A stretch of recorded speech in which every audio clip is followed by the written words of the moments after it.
Well, hey guys, I'm Kat from More2Fitness. This week I wanted to do something slightly different in regards to our blog, and I thought I'd try a video blog, see how it goes. This week I wanted to give you 5 really simple tips to help reduce back pain. 1 in 2 people actually suffer from chronic back pain during their life, particularly during their working life. And it usually ranges from the ages of 25 to 55-year-olds. So it's a huge population out there that do suffer from some sort of back pain over the course of their lives. And these simple tips are just something that you can take away with you straight away and get involved in your life. And hopefully it might take the pain away a little bit. And again, I encourage you at the end of this blog to feel free to leave a comment or any questions at all, because I'm quite happy to rehash this subject, and I hope you enjoy it. So tip number 1 is hydration. Now, we obviously all know that it's important to keep our bodies well hydrated, but particularly for our spine, it is the first place that water is removed from the body in regards to when our body needs water. It will suck it out of our spine and our vertebrae, which causes a compounding effect through our vertebrae and our spine. When the bones start to dry up, and particularly the sacs that are between the vertebrae, they start to dry up a little bit. And obviously, if you think about it, it's a bit like arthritis, where the 2 vertebrae are starting to compound on each other, which causes quite a lot of pain. So as a bit of advice, half your body weight in ounces per day is usually the rough estimate as to how much.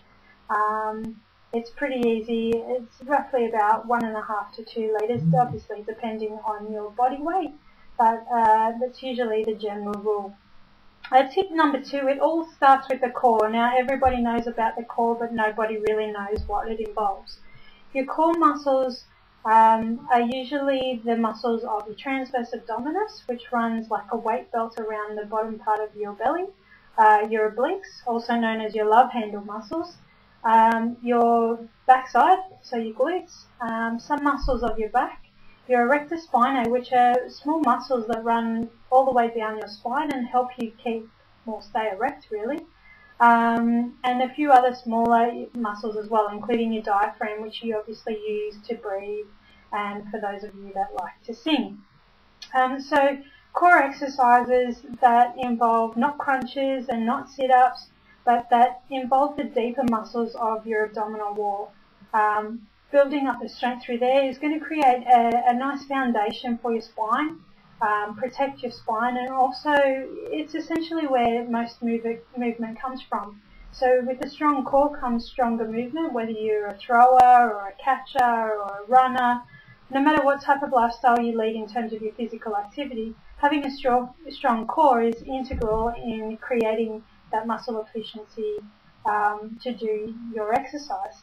For those of you that aren't overly active and do have quite a sedentary lifestyle, having a strong core is going to help you protect your lower back during the times when you are finding yourself quite sedentary, whether you're sitting at a desk for in excess of 8 to 10 hours a day. And it's essentially going to help you stay nice and tall. It's going to address your posture as well.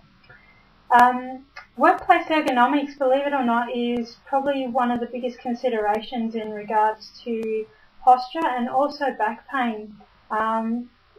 Unfortunately, a lot of workplaces have a very generic setup in terms of their workstations.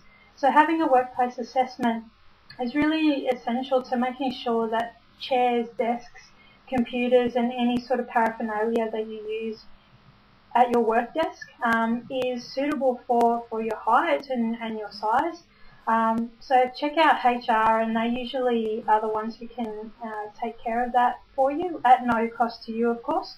And essentially, having the right workstation is going to improve your productivity and reduce your risk of back pain. Tip number 4, start moving. So like I said before, hydration is really integral to back pain, so is movement.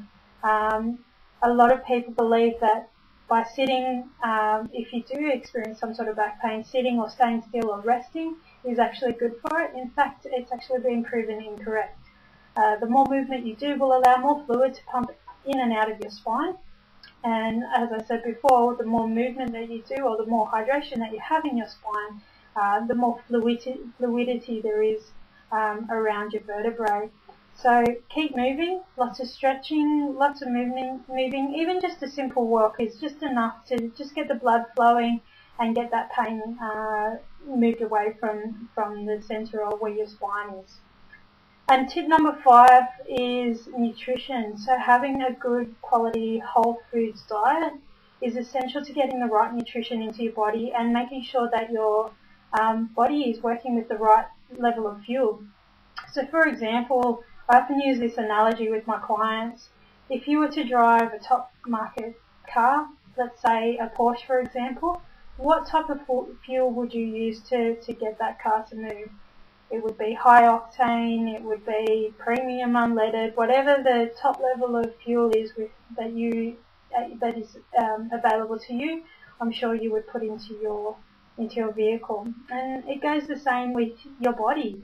Your body is your temple, believe it or not. And better quality fuel that is whole foods, raw, natural foods that are clear of pesticides, insecticides, are essential to your nutrition and your health, but also to nourish your spine and your body. So making sure that your nutrition is absolutely integral to reducing back pain. You are what you eat. It has been proven time and time again, so make sure that the fuel you put in your body is top notch. So just to recap, simple tips: hydration. It all starts with the core, so making sure that you are doing some deep abdominal exercises. Get your workstation assessed from your HR. Start moving. Anything is great. And watch your nutrition as well, because like I said, those 5 tips are going to be integral in reducing any sort of back pain. I hope that helps. Again, I encourage you to leave a comment at the bottom, and we'll see you soon. Thanks for listening.